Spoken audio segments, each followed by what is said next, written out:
Bienvenida, bienvenido. Hoy vamos a sumergirnos en un material fascinante que analiza uno de los textos más antiguos y desconcertantes de la literatura, el libro de Job.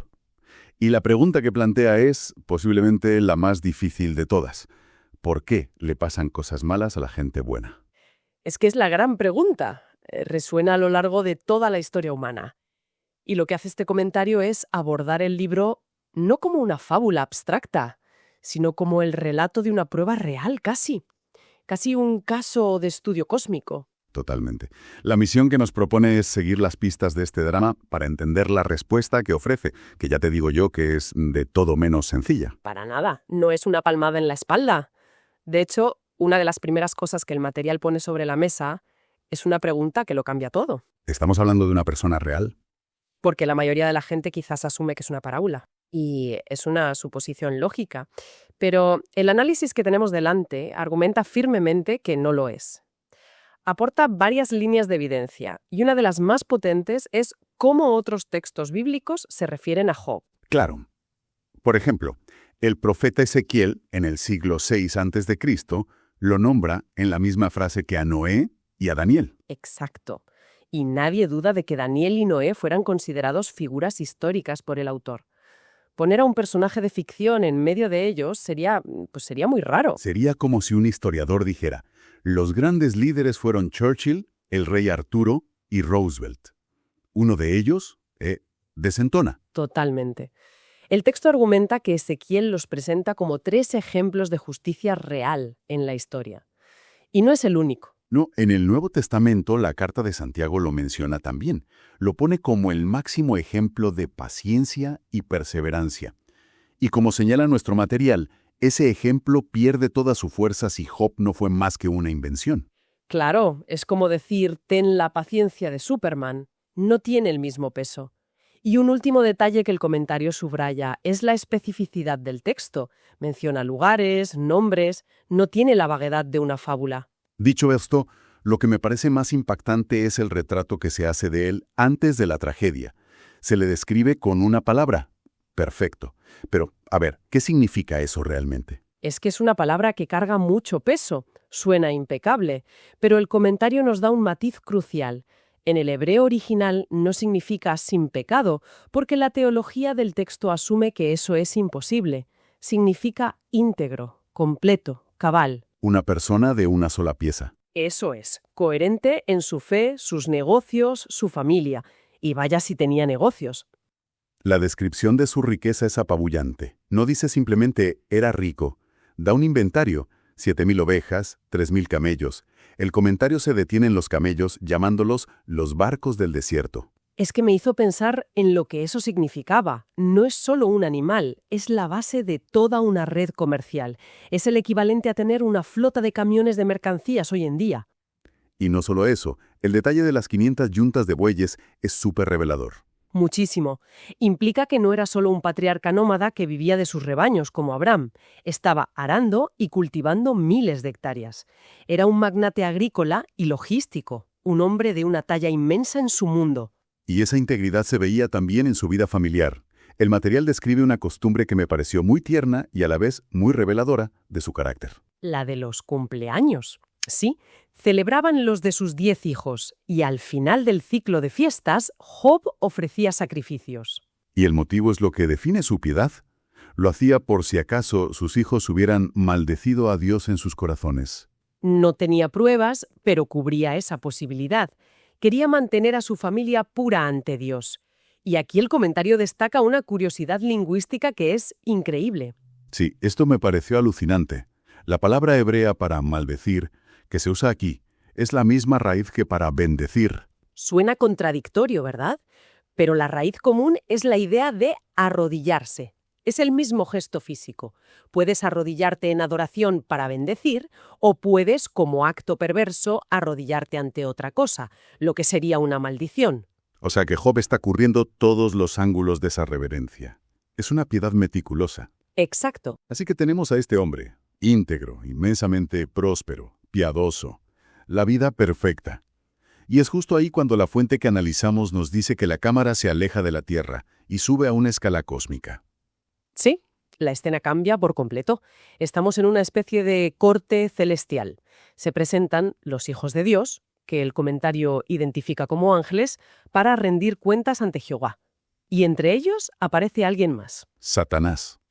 Pero el material es muy claro en que no debemos imaginarnos al diablo con cuernos y tridente. Este personaje es diferente. Muy diferente. De hecho, el texto señala que esta es la primera vez que aparece este nombre en la Biblia. Y Satanás, en hebreo, no es un nombre propio, es un título. Ajá, es un cargo. Es un cargo, sí. Significa el adversario, el acusador. Su rol es el de un fiscal. Y lo más importante, no es un poder opuesto a Dios. Está subordinado a él. Actúa dentro de los límites que se le permiten. Y actúa como un fiscal increíblemente cínico. Cuando Dios, casi con orgullo, presume de Job, diciendo, ¿has visto a mi siervo Job? Satanás lanza el desafío. Y su pregunta es demoledora. ¿Acaso teme Job a Dios de balde? Es la acusación definitiva. Dice que la piedad de Job no es genuina, es una transacción comercial. Claro que te es fiel, le dice a Dios, le has construido un muro de protección. Quítaselo y verás cómo te maldice en tu cara. Es una apuesta sobre la naturaleza de la fe humana, y Dios acepta la apuesta. Le da permiso para que destruya todo lo que Job posee, pero sin tocarle a él. Y la ejecución de ese permiso, madre mía, es de una crueldad estratégica terrible. Es metódica. El comentario desgrana los ataques. Primero, los sabeos, bandas de merodeadores, se llevan los bueyes y las asnas. Justo cuando el mensajero termina de hablar. Llega otro. Y este anuncia que fuego de Dios cayó del cielo. El análisis sugiere que podría ser un rayo de una intensidad brutal. O quizás una referencia al viento abrasador de Arabia, un fenómeno natural pero de una violencia apocalíptica. Aniquila las 7.000 ovejas e inmediatamente después, el tercer golpe. Los caldeos, que ya no son simples ladrones, sino que el texto dice que atacan en 3 escuadrones, una táctica militar. Se llevan los 3.000 camellos. Y para culminar... El último mensajero. Un gran viento del desierto derriba la casa donde sus 10 hijos estaban celebrando, y mueren todos. El comentario resalta la genialidad malévola de Satanás. En cada catástrofe deja un único superviviente para que lleve la noticia. No se entera por un rumor. Recibe 4 informes directos, uno detrás de otro, sin un segundo para respirar. Es una tortura psicológica. Y sin embargo no lo logra. La reacción de Job es un dolor inmenso, se rasga la ropa, se rapa. Pero sus palabras son de una sumisión que hiela la sangre. Desnudo salí del vientre de mi madre. Jehová dio y Jehová quitó. Sea el nombre de Jehová bendito. Ni una sombra de maldición. Ha superado la primera prueba. Cualquiera pensaría que ahí termina el asunto. Pero en la siguiente reunión celestial, Satanás dobla la apuesta. Argumenta que la prueba no fue lo suficientemente personal. Utiliza un proverbio que suena muy antiguo. Piel por piel. El comentario lo interpreta así. Un hombre sacrificará cualquier cosa externa con tal de salvar su propia vida, su propia piel. La prueba definitiva, dice Satanás, es el dolor físico. Tócale en su hueso y en su carne, dice, y verás cómo te maldice. Y de nuevo se le concede permiso. Es entonces cuando Job es afligido por una maligna sarna. Y nuestro material se detiene a analizar qué podría ser esta enfermedad. La describe como una forma de lepra negra o elefantiasis, una dolencia no solo increíblemente dolorosa, sino también repulsiva, cubriendo su cuerpo de úlceras. Lo vemos sentado sobre ceniza, un símbolo de miseria total, rascándose con un trozo de cerámica rota. Lo ha perdido todo, incluida su dignidad física. Ha llegado al fondo del abismo. Y es ahí cuando su prueba entra en una nueva fase, una fase intelectual, con la llegada de sus 3 amigos, Elifaz, Bildad y Zofar. Y hay que decir que su primera reacción es, según el comentario, la reacción perfecta. Al verlo desde lejos, ni siquiera lo reconocen, y cuando se acercan, hacen lo único que se puede hacer. Se sientan con él en el suelo, en la ceniza, y permanecen en silencio, durante 7 días y 7 noches. El texto dice que lo hicieron porque vieron que su dolor era muy grande. Y es que los dolores extraordinarios son, por definición, indecibles. Su silencio es la forma más profunda de empatía. Pero ese silencio se rompe, y en el momento en que empiezan a hablar, su consuelo se convierte en tortura. Todos con diferentes argumentos giran en torno a la misma idea. Es una teología muy ordenada. Una lógica de hierro, que para Job resulta cruel. Su razonamiento es: Dios es justo, el sufrimiento es un castigo. Por lo tanto, si tú, Job, estás sufriendo de una forma tan desproporcionada, debes haber cometido un pecado oculto igualmente extraordinario. Confiesa y todo se arreglará. Es una lógica que parece impecable, pero que choca de frente con la realidad de Job. Cada amigo lo expresa a su manera. Elifaz se basa en una supuesta revelación nocturna que le dijo que ningún mortal puede ser puro ante Dios.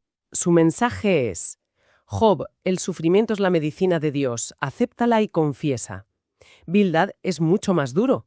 Se apoya en la tradición y usa dos metáforas que el comentario analiza como devastadoras. La del papiro. La del papiro. Dice que el impío es como esa planta, que crece frondosa, pero si le falta el lodo, se seca en un instante.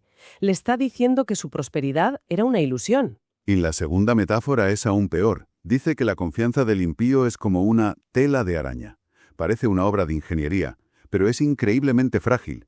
Le está diciendo que toda su vida de integridad no vale nada. Imagina escuchar eso de tus mejores amigos mientras estás cubierto de llagas. Job se rebela contra esta simplificación y es importante entender su postura. Él nunca dice soy perfecto. Él defiende a gritos su integridad, que ha vivido una vida recta y que este castigo es una locura desproporcionada. Su queja es que no puede debatir con un Dios que usa su poder omnipotente para aplastarlo sin darle una razón. Está atrapado. Sus amigos le acusan, Dios permanece en silencio. Y en medio de esa oscuridad, pronuncia unas palabras que el material que analizamos señala como el verdadero punto de inflexión. Es una de las declaraciones de fe más asombrosas jamás escritas, sobre todo por el contexto. En el capítulo 19 dice: Yo sé que mi Redentor vive. Y esa palabra, Redentor, es la clave de todo. Sí, porque creo que la mayoría oímos Redentor y pensamos en un Salvador en términos espirituales. Pero el término hebreo original, Goel, tenía un significado muy concreto, legal. ¿Puedes desgranar eso? Por supuesto. El Goel era el pariente más cercano. En esa sociedad tribal tenía obligaciones legales y morales muy específicas. Si un familiar era asesinado, el Goel era el vengador de la sangre. Si un familiar caía en la pobreza y vendía sus tierras, el Goel tenía la obligación de comprarlas. Era el protector, el vindicador. Vaya, o sea que Job no está lanzando una plegaria genérica al aire. Está haciendo una reclamación casi legal. Está invocando a Dios como su pariente más cercano, su Goel, exigiéndole que cumpla con su deber de vindicarlo. Exacto. Es una afirmación de una audacia increíble. Y lo que dice a continuación es aún más radical. Continúa: y al fin se levantará sobre el polvo. El comentario interpreta que este vindicador se erigirá triunfante sobre el polvo en el que se habrá convertido el propio cuerpo descompuesto de Job. Y luego la frase definitiva. Y después de deshecha esta mi piel, en mi carne he de ver a Dios. El análisis es muy enfático aquí. No habla de una visión espiritual etérea. La expresión en mi carne implica una experiencia corporal. Es una premonición asombrosamente clara de una resurrección física. La creencia de que verá a su vindicador con un cuerpo restaurado. Es un destello de esperanza que trasciende por completo el debate terrenal. Pero esa esperanza es para el futuro. En el presente, el debate sigue estancado.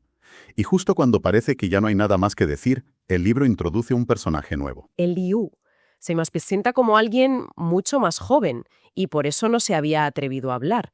Pero cuando lo hace, habla con una autoridad y una perspectiva completamente nueva. Según el comentario, su sabiduría viene de la inspiración divina. Y él ofrece lo que nuestro material considera la clave teológica del libro. ¿Y cuál es su gran aportación? ¿Cómo rompe el punto muerto? Rechaza las dos posturas. Niega que el sufrimiento de Job sea un castigo por un gran pecado, pero también rechaza que sea algo sin sentido. Eliú introduce una tercera vía. Para los justos, el sufrimiento no es punitivo, sino pedagógico. Es una disciplina correctiva. Una herramienta de purificación. Exactamente. El comentario lo resume en una antigua frase en latín: via crucis, via salutis. El camino de la cruz es el camino de la salvación. Según Eliú, Dios permite la aflicción para purificar a los piadosos de faltas de las que quizás ni son conscientes, para pulir su carácter. Es el sufrimiento como un fuego refinador. Es una perspectiva mucho más sofisticada. Y justo cuando el Liu termina, sucede lo que Job llevaba pidiendo. Dios interviene. Pero, y este es quizás el giro más inesperado, no lo hace para nada como Job esperaba. Para nada. Habla desde un torbellino, una manifestación de poder natural incontrolable. Y no le da a Job la explicación lógica que ha estado exigiendo. No le dice, verás Job, todo esto pasó por una apuesta. No responde al por qué. En lugar de eso, le hace preguntas. Lo bombardea con docenas de preguntas retóricas diseñadas para una sola cosa: exponer la abismal ignorancia de Job. Es una lección de humildad a escala cósmica. Le pregunta, ¿dónde estabas tú cuando yo fundaba la tierra? Házmelo saber si tienes inteligencia. O ¿quién encerró con puertas el mar? Le está diciendo, no entiendes ni los cimientos del mundo que pisas. Y luego pasa a la astronomía. ¿Puedes tú atar los lazos de las Pléyades? ¿O desatarás las ligaduras de Orión? Y para rematar, le describe al Behemoth y al Leviatán, monstruos de un poder colosal que el ser humano no puede ni soñar con dominar. El mensaje, según el análisis que seguimos, es demoledor. Si eres incapaz de comprender los misterios más básicos de mi creación física, ¿con qué autoridad te atreves a juzgar mi gobierno moral del universo? La respuesta al sufrimiento no es una fórmula que tu mente finita pueda comprender. La única respuesta posible es la sumisión reverente ante una sabiduría y un poder que están en otra dimensión. Y ante esa demostración, Job se desmorona por completo. Su respuesta final lo cambia todo. Dice, de oídas te había oído, mas ahora mis ojos te ven. Por tanto me aborrezco y me arrepiento en polvo y ceniza. Ha pasado de tener un conocimiento de segunda mano sobre Dios a tener un encuentro directo. Y esa experiencia lo transforma. Ya no necesita una explicación. Y después de esa rendición, Dios lo vindica públicamente. Me parece increíble que se dirija a los tres amigos y les diga, no habéis hablado de mí lo recto como mi siervo Job. A pesar de todas sus quejas, Job fue más honesto en su lucha que ellos en su teología impecable. Y la restauración final es completa y llena de simbolismo. Recibe exactamente el doble de todo lo que había perdido. 14.000 ovejas, 6.000 camellos, y vive otros 140 años. Y hay un detalle final que el material destaca como especialmente poético: los nombres de las tres hijas que le nacen después. Para nada, son nombres comunes. Simbolizan la belleza y la restauración. La primera se llama Gemima, paloma. La segunda, Cesia, que es el nombre de la canela, una especia preciosa. Y la tercera, Kerenjapuk, que se traduce como cuerno de cosmético, un símbolo de belleza y alegría recuperadas. Así que, al final, el libro, visto a través de la lente de este comentario, no nos da una respuesta fácil al dolor. Cualquiera que busque una fórmula de si haces X no sufrirás Y, saldrá decepcionado. Lo que ofrece es un cambio de perspectiva. Enmarca el sufrimiento dentro de un misterio gobernado por un Dios soberano cuyos propósitos trascienden por completo nuestra capacidad de comprensión. La solución no es el entendimiento, es la confianza. Y eso nos deja con una idea final para darle una vuelta. La culminación de la búsqueda desesperada de Job no es un argumento intelectual, no es una explicación que por fin le cuadra. Es un encuentro directo, abrumador e incomprensible con lo divino. ¿Qué nos dice sobre la naturaleza de la fe el hecho de que la solución al problema más profundo de la existencia no sea una respuesta que podamos entender, sino un misterio que solo podemos contemplar con asombro?